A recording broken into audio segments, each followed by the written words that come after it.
All right, guys. We're going to be starting our new unit. Our new unit is going to be going over data, how to represent data, and then also how to interpret data that is in a table or graph.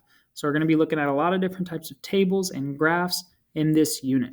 Okay, so every day we're just going to work on maybe one or two of these datas or one or two of these tables or graphs. Okay, so today we're going to focus on two. The first one we're going to start with is something called a frequency table. Now, frequency in data just means how many times did something happen.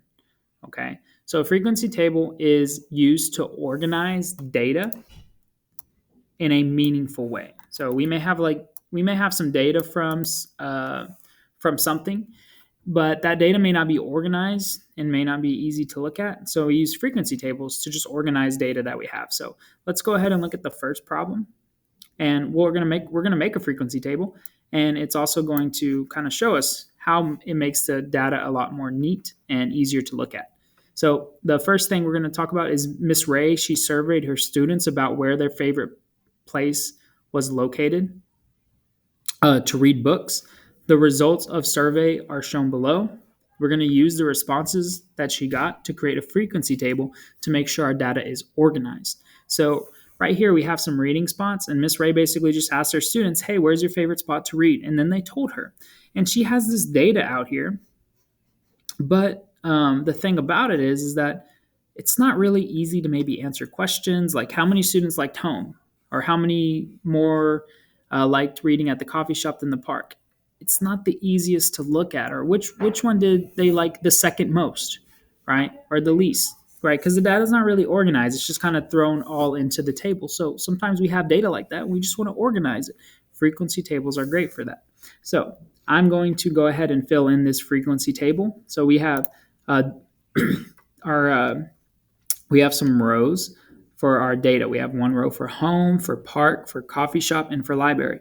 And basically all we're going to do is put tally marks for every student that liked home, to read at the park, the coffee shop, and library. So there's a few different ways you can do this. You can go one at a time. Like I can say, okay, one student, oh, my pen's different. One student liked the park. So I'm going to mark off the park. One student liked to read at home. So I'm going to mark them off and come over here and make one tally. One student liked the park. So I'm going to come over here, mark them off, and then put their tally over here. One student liked the coffee shop, so I'm going to mark them off and put their tally over here. That's one way you can do it. Some students may like to go and through the table and say, I'm going to count all of the homes and mark them off. 1, 2, 3, 4. And then come over here and give 4 marks. 1, 2, 3, or 1, 2, 3, 4. Now notice the fifth one, the total, whenever I have a fifth mark, I make it diagonal. That just makes it easier to count because every one I see with the line through it, a diagonal line, I know, hey, that's 5. I don't have to go and count individual ones. So I'm going to do the rest of them by just going by one reading spot. So like park, 1 student like the park, 2 students like the park, 3 students like the park. So then I'm going to come over here and add 3 more. 1, 2, 3. Okay, and then remember I had one earlier from when I was showing you the other way to do it. So that's why now there's a total of 4. Okay, now I'm going to go find all the coffee shops. Only one more student liked the coffee shop, so I'm going to put 1 tally. And then I'm going to go and do all the libraries. 1, 2, 3, 4. 4 students like the libraries. 1, 2, 3, 4. Okay, that's all my data. I can go back and double check. Did I leave any unmarked? Nope, it should be good. Now, one other thing that usually happens in data tables is usually write out the actual number of how many times or how many tallies you have. So for home, we have 5. So I'm actually going to come over here and write 5. For park, we have 4. For coffee shop, we had 2. For library, we had 4. Now, this data is a lot more organized, a lot easier to understand what's happening, and a lot better to look at than just having a table like this, right, with all the reading spots just marked off like that. So a lot easier to look at, a lot more organized. Okay, so that's one thing you can be asked to do is you may be given some data and have to make a frequency table. Boom. Okay, the other thing you can be asked to do is you may have some data already filled out like this, and then have to answer some questions. So let's read what this data is about, and then we will answer some questions. So the prices at different gas stations around College Station were reported by Rusty Surratt. Use the frequency table to answer the following questions. Okay, so this frequency table is actually not fully filled out for us because we don't have the frequencies. So let's just write the frequencies right here. So every one of these tallies, you have to think, what does a tally represent here? Well, a tally represents a different gas station. So every tally I count, that's one gas station. So right here, I have the price per gallon from $2 to $4. I have their tallies and then their frequency. Remember, that word just means how many times did something happen or occur. So how many gas stations had their gas at $2? I would just count the tallies. 2. How many gas stations had it at $2.25? 1, 2, 3, 4. How many gas stations were priced at $2.50? Well, these have the nice little diagonal line, so I know it's 5, 10. What about $2.75? 8, $3. 6 were priced at $3. $3.25, it looks like 16. $3.50, there's going to be, some of these are kind of hard to read for me. 1, 2, 3, 4, I think. It's pretty small. $3.75, it looks like they're exactly 5. And then $4, there's 1. Okay, so nice. We have the frequencies here. Makes it a little bit easier to work with having the actual numbers. But let's go ahead and answer the first question. How many total gas stations are in the survey? So total, what's that tell me to do? Probably to add, right? If I'm trying to find the total of just a different group or a whole bunch of group of things, probably going to be adding them up. So I want to figure out how many total gas stations there are. So how would I figure that out? I would add all these numbers up. So let's go ahead. I'm going to use these. No, I'm probably. Need to erase. So I'm probably just going to rewrite them out over here and solve them. So it's going to be 2 plus 4 plus 10 plus 8 plus 6 plus 16 plus 4 plus 5 plus 1. Okay. A lot of adding, but we can do it. 6. I'm going to add them just kind of like this. 2 plus 4 is 6. 10 plus 8 is 18. 16 plus 6 is 22. 4 plus 5 is 9. And then plus 1. So now I'm going to add all these together. 6 plus 18 is 24. 24 plus 9 is 31. And then plus 1. Okay. 24 plus 31 is 55, and then plus 1 be 56. All right, so adding them all up, got 56. Did that kind of quick, so hopefully I didn't make a mistake. 16, 24, 30. 6. Yeah, I think it's 56. So 56 total gas stations. We got that by adding up all of our frequencies. Okay, our next question is how many gas stations sold for more than $3? So for more than $3 means above $3. We don't include 3. So I'm going to just kind of highlight all the prices that would be above $3. Remember, nothing below $3 for sure. Not $3 either, but only above $3. So these would be above $3. So if I wanted to know how many sold for that, I would add those up. 16 plus 4 plus 5 plus 1. So if I add them up, 16 plus 4 is 20. 5 plus 1 is 6.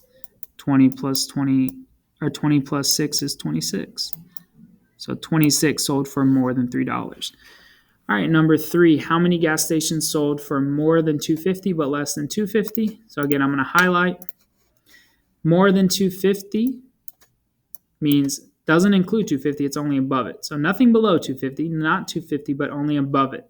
But I don't want to highlight anything yet because I got to follow the next part. Less than $3.50. So not $3.50, not anything above it, only less than $3.50. So I want to highlight the in between. So $2.75 is in between them. So is $3. So is $3.25. So these are the three prices that are more than $2.50 but less than $3.50, right? And we want to add those up. So I go get my numbers. 8 plus 6 plus 16. I'm going to add 8 and 6. That's 14 plus 16. Get 10. Carry a 1. 10 or 1, 2, 3. To be exactly 30. So 30 gas stations sold above that. Okay, so that's frequency tables. Now we're going to jump to bar graphs. So we are going to do 2 pages. It's a little bit more notes, but we got to cover 2 things in one day. So a bar graph is a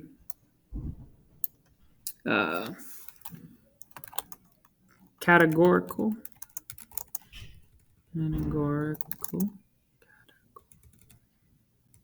Oh, spelling that really wrong. Representation of data using bars. So basically, we have categories of things, and we count how many times those different categories happen. Now, the bars can be 2 different ways, so don't be surprised. One way is vertical, okay, which hopefully remember, vertical means up and down from our x and y coordinate planes, right? Vertical means up and down. Now, the bars can also be horizontal, so they can be going from side to side. Horizontal. Now, remember, horizontal means side to side, like the x-axis. Okay, so let's go ahead and look at our first bar graph. I'm sure you maybe worked with bar graphs or seen them somewhere, so we may go a little quick through these, but let's go ahead and read the question. So Miss Stranham surveyed her students about the types of pets they own, and the results are shown in the bar graph below. We're going to use the bar graph to answer the following questions. So first question is, what is the total number of pets represented in the survey? So we have some bars here, and we got to figure out how many total pets are represented in the survey. So some of us may just go down here and count 1, 2, 3, 4, 5. But there's not only 5 pets. For fish, how many fish are there? There's 2 fish. How many snakes? There's 1. How many birds? There's 4. How many dogs? There's 6. How many cats? There's 5. So we got to make sure we're looking at the data. And to find the total number, we would add these up. 2 plus 1 plus 4 plus 6 plus 5.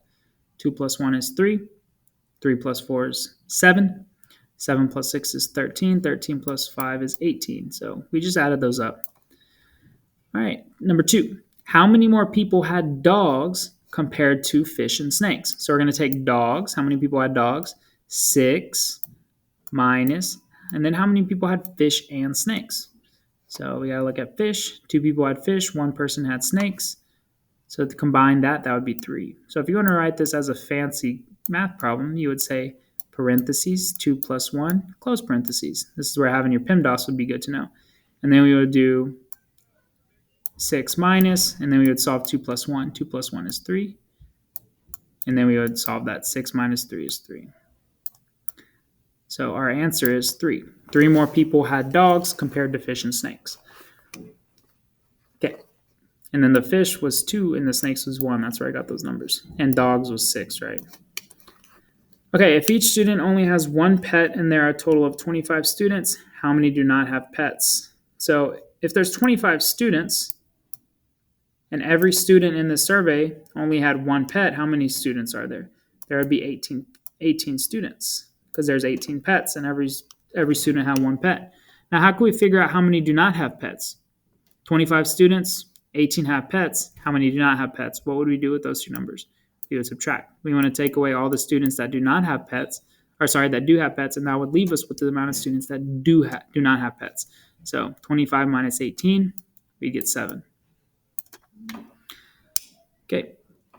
Next one. Now this bar graph was vertical. It was up and down. This bar graph is now horizontal. So a little bit different. At Annie's Sweet Shop, a record is kept of the amount of different cupcakes that are sold on Monday. We're going to use the bar graph to answer the question.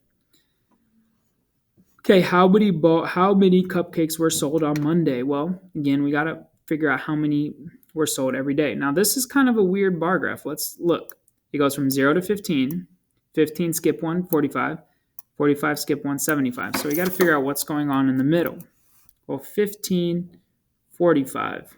What would be right in the middle of 15 and 45? 30. So really what we're doing here is going by 15s. 15, 30, 45, 60, 75, 90, 105, 120, 135 plus 15 is 150. So we would have to, sometimes you have to fill in the missing spots in your graph. So for spice, we would have 30. For swirl, we would have 150. Sold on Monday. Cherry was 90. Lemon, 75. And vanilla, 105.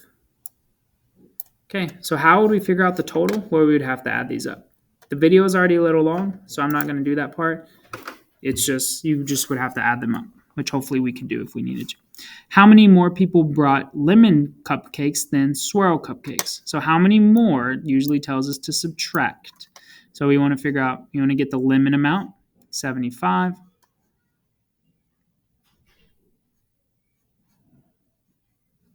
I think this is worded a little wrong. It should say how many more people bought swirl cupcakes than lemon cupcakes. So these should be switched around. Okay, so it should say how many more people bought swirl cupcakes than lemon cupcakes because more people bought swirl. So it should be 150 because that's how many bought swirl minus 75. How many bought lemon? And then if you solve that, you would get your answer, and that would be the answer. So that would actually be 75. Now you may have to come over here and do 150 minus 75. That's totally fine. The part we're mainly focusing on is the part of interpreting the graph, being able to read the data and answer the question. So true or false, the number of people that got cherry and vanilla is less than those that got spice and lemon. So let's see. We want to figure out how many got cherry and vanilla, and then how many got spice and lemon. And we want to see, is it less than? Is cherry and vanilla less than spice and lemon? Or is cherry and vanilla less than spice and lemon? So cherry is 90. Lemon is 105. So we would say 90. Should I start with the number with the most digits? 105 plus 90 is 195. So that is cherry and vanilla. How many ate spice, or how many bought spice and lemon? That's 150 plus 75. That would be 5. 7 plus 5 is 12. Carry my 1. 225. So spice and lemon got 225. So is cherry and vanilla less than spice and lemon? Yes, that is a true statement. So that one would be true. All right, I went a little quick on the bar graphs because I think there's something you've probably seen before. So if you have any questions, make sure you ask. The hardest part is probably filling in any missing blanks, figuring out what they're counting by, and then filling those in. So that can be kind of difficult, but if you need any help or questions, make sure you ask, okay? It's going to be the end of the notes.